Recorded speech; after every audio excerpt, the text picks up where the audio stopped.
ওরে বাবা কি গরম! এই গরমে যা ঘেমে গেছি আমি আর পারছি না। এত গরম পুরো ঘেমে সেমে একসার। কিন্তু তাও আমি এক জায়গায় বেরিয়ে গেছি এই গরমের মধ্যে, কিন্তু বেরোতে হবে। আমারও একটু ইচ্ছে যে আমি বেরোবো। যাই হোক, তো আমি চলে গেছিলাম কিন্তু আমার জ্যাঠার বাড়ি, সরি কাকার বাড়িতে। তো এখানে দেখো আমার একটা কাকার তো দিদি শুয়ে শুয়ে মোবাইল ঘাঁটছে। আমি তখন থেকে ডেকে যাচ্ছি, ওই কী করছিস কী করছিস, কিন্তু কোনো কথা শুনছি না। বাচ্চাগুলো শুনছে কিন্তু ও টেরই পায়নি। যাই হোক, যখন টের পেলো বেচারি কিন্তু খুব লজ্জা পেয়েছে, তখন সে মুখ ঢাকছে। তাই বললাম, কেন রে, মুখটা কি দেখানো যাবে না নাকি? বললো, না না সেরকমটা না। তারপরে আমি ওখান থেকে কিন্তু চলে যাচ্ছি ভিতরে। আমি যার সঙ্গে মেন দেখা করতে এসেছি, আমার বোন লিপি, তো তার কাছে যাব। সোজা দেখি ও কি করছে, তো সোজাই আমি ঘরের মধ্যে ঢুকে সোজাই চলে যাচ্ছি এই ঘরে। এখানে কাকি আছে, কাকি এখানে বসে বসে খাতার কাজ করছে সেন্টারের। আর এই যে এই ঘরের মধ্যে আছে লিপি, আমার ছোটোবেলার বান্ধবী। তো এই যে মুখ ঢেকে দিল সঙ্গে দেখার মাত্রই, কারণ ওর মুখটাও দেখাবে না। ওর মুখটা বলে পিছন ক্যামেরা দিয়ে ভালো লাগে না দেখতে। দেখো কত সুন্দর লাগছে দেখতে, তবু মুখটাও কিন্তু ঢেকে দিয়েছে। বলছে যে না, আমাকে এইভাবে দেখাবি না, আমাকে সামনের ক্যামেরায় নিবি। আমি জানি না সামনের ক্যামেরায় কেন দেখতে চায়। যাই হোক, একে কিন্তু বেশ সুন্দর লাগছে, শাড়ি টাড়ি পরেছে। ওকে শাড়ি পরলে বেশি ভালো লাগে আমার কাছে। তো আমি বললাম, দেখা একটু মুখটা দেখা, তোকে সত্যিই খুব সুন্দর লাগছে। ও আমার কথা মোটে বিশ্বাসই করতে চাচ্ছে না। তো বললো, না তুই আমার ভিডিও করবি না। তো আমি বলছি, দেখ তুই দেখ আমাকে। তো ও বলছে, তুই তুই সুন্দর সুন্দর মানুষ, তোকে সুন্দর লাগবেই। তো আমি বলছি, দেখ একে দেখ, এর মুখটাও দেখ কত সুন্দর লাগছে। তুই এরকম শুধু শুধুই মোবাইলে ফোনে আসতে চাচ্ছিস না। তো যাই হোক, তারপরে কিন্তু আমরা ওখানে বসে অনেক আড্ডা সাড্ডা মেরেছি। তারপরে কিন্তু আমি আরও একটু রিলস বানালাম, দুজনের ডুয়েট। এক জায়গা হয়েছে আর রিলস বানাবো না, তাই দুজনে মিলে এক জায়গায় একটু রিলস বানালাম। এই আমার কাকাতো মেয়ে, আমার বোন হবে, আমার থেকে কিন্তু 1 বছরের ছোট, ঠিক আছে। আর এই যে এখানে ভাই, আমাদের ছোটোবেলার হাফিলেটিস ভাই এক কথায় বলতে গেলে। কারণ এই ভিডিওটা যদি ও দেখে ভীষণই রাগ করবে। যাই হোক, তাও বললাম।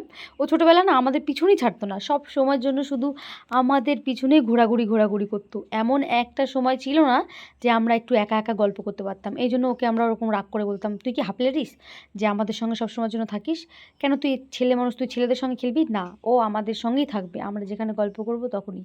আর ভাই কিন্তু বুঝতে পারিনি যে আমি হচ্ছে ভিডিও করেছি। আমি পিছন ক্যামেরা চালু করে রেখেছিলাম। আর ভাইকে বলছিলাম, ক্যামেরাটা দেখ কত সুন্দর। তখন আমি পরে বললাম আমি কিন্তু ভিডিও করছি। তখন ভাই লজ্জায় মুখটা ঢেকে দিল ট্যাপ দিয়ে। যাই হোক, এখন কিন্তু আমরা ভাইয়ের ঘরে বসে বেশ কিছুক্ষণ আড্ডা মারছি। আর আমি মেন এসেছি, আমার বোন মেকআপের কাজ শিখেছে, তো ও আমাকে সাজাবে। এর মধ্যে দেখো ইতিমধ্যে ও একটা ট্যাটু করেছে শিব ঠাকুরের। মানে ট্যাটুটা একটু কেমন যেন হয়েছে, বেশ একটা ভালো লাগেনি আমার কাছে, যদিও যেটা সত্যি কথা সেটা সত্যি কথা হয়েছে মোটামুটি। আর এটা দোলা দিদি, ওই যে বড় দিদিটা যে শুয়েছিল, আমার জেঠুর বড় মেয়ে। আর ওটা ছোটো মেয়ে, আর একটা আছে মেজো মেয়ে। মেজো মেয়েটা বর্তমানে এখানে আসেনি, তো আমরাই আছি। তো দিদি কি বলছিল এখানে, দিদি বলছিল মানে আমাকে দেখাচ্ছিস আমি সুন্দর মানুষ, কী যেন একটা বললো, এরমই কিছু একটা বলছিল। যাই হোক, তারপরে এই যে লিপি এখানে মোবাইল সেট করছে, বলছে যে আমরা এখন ভিডিও বানাবো।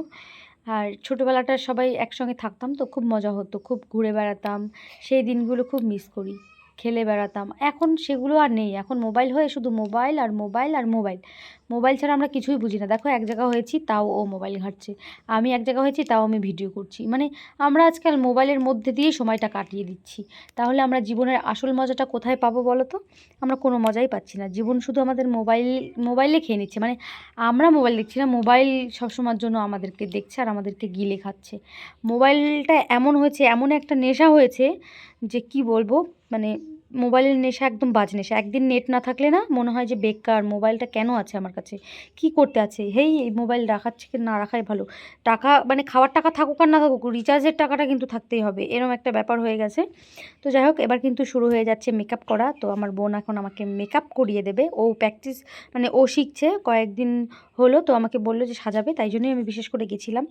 তো ওখানে একটু গান বাজছিল, তাই আমি একটু ঢং ঢং করে একটু নেচেও নিচ্ছিলাম। এগুলো আমরা করেই থাকি, নাচতে যেহেতু ভীষণই ভালোবাসি, কিন্তু পারি না, তবুও নাচতে ভালোবাসি।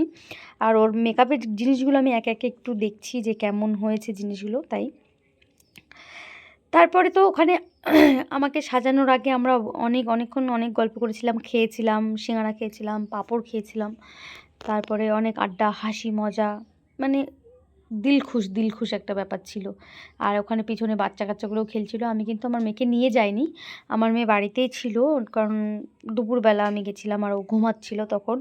তো আমি এখানে বলছিলাম, দেখো গাইস, আমার বোন বড়লোক, তাই আমার বোন এইসব জিনিস ব্যবহার করে। এগুলোই বলছিলাম। যাই হোক ও মেকআপের জিনিস কিনেছে। তারপরে এখানে বসে বসে আমরা আড্ডা মারছি, ওর সঙ্গে গল্প করছি, ওর মানে মেকআপ প্রোডাক্টগুলো দেখছি আর ও কেমন কাজ শিখলো সেটাও একটু দেখব। এখনও ওর শেখা হয়নি, তো আমাকে বলেছিল যে তোর ব্রাশগুলো তুই নিয়ে আসিস। আমার ব্রাশগুলো আমি আনিনি, তুই নিয়ে আসিস। তো আমি বললাম ঠিক আছে আমি নিয়ে যাব। তাই আমার ব্যাগের থেকে কিন্তু আমি ব্রাশগুলোই বের করছি।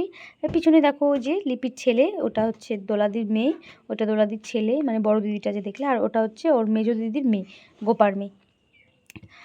তো তোমরা অত চিনবে না, যাই হোক অনেকেই এর আগের ভিডিওতে আমাকে আমার ইয়েতে দেখেছো।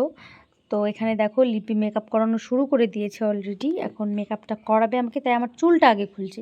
আমি বুঝলাম না চুলটা কেন খুললো।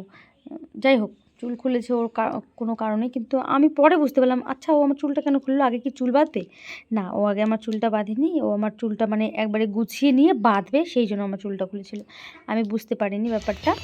তারপরে সাজানো হয়ে গেছে, মানে ভ্রুটা করে নিল, আইব্রোটা দেখো একটা আই লুক দিয়েছে, মানে স্মোকির মধ্যে দিয়েছে। আর লিপস্টিকটা তো আমার আগেই ছিল পরা, ওটাই আছে। আর পরে ওই যে আমাকে সাজিয়েছে, এখন চুল পুরো মেকআপ কিন্তু আমার হয়ে গেছে। আমি অতটা ভিডিও করিনি। তো দেখো আমার পুরো মুখটা কেমন লাগছে তোমরা কমেন্ট করে কিন্তু জানাবে, হ্যাঁ।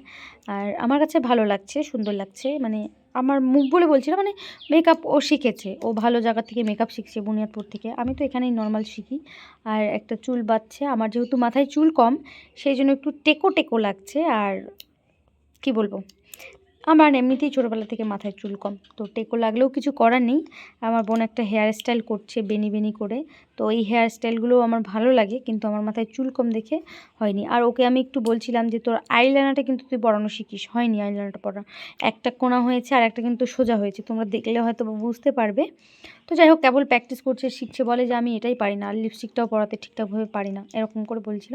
তবে মানে বেস্ট মেকআপটা খুব সুন্দর করেছে, ব্যাস ভালোই। গরমের মধ্যে মানে ঘামছিলাম, এসি রুমে বসেছিলাম যদিও, তখন ঘামছিলাম না, কিন্তু বাইরে যখন বেরিয়েছিলাম তখন ঘামছিলাম, কিন্তু উঠছিল না।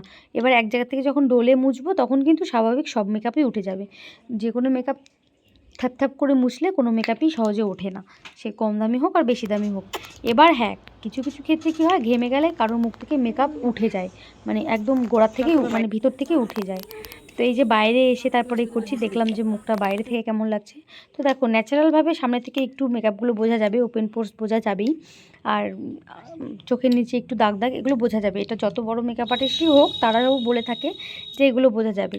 দেখো পিছনে চুল বাঁধাটা, এখানে কোনো ফুল টুল ছিল না, যাই হোক ফুল টুল লাগালে আর সুন্দর লাগতো। তো আমি দেখো হেয়ার স্টাইলটা তোমাদেরকে দেখাচ্ছি, আই মেকআপটা দেখাচ্ছি, আমার মুখটাও দেখাচ্ছি কেমন হয়েছে সেটাও বলছিলাম মোবাইলের মধ্যে। আর ওকে বলছি না সুন্দর করেছিস, আস্তে আস্তে আরও সুন্দর হবে, করতে থাক, চেষ্টা কর। এই যে মেকআপ ম্যান মানে আমার বোন, আর ও বলছিল আমার ট্যাটুটা কেমন হয়েছে তোমরা জানিও। তো অবশ্যই তোমরা জানিও ওর ট্যাটুটা কেমন হয়েছে। ট্যাটুটা ভালোই হয়েছে, আবার একটু খারাপও হয়েছে আমার কাছে। যাই হোক আজকের মতো টাটা।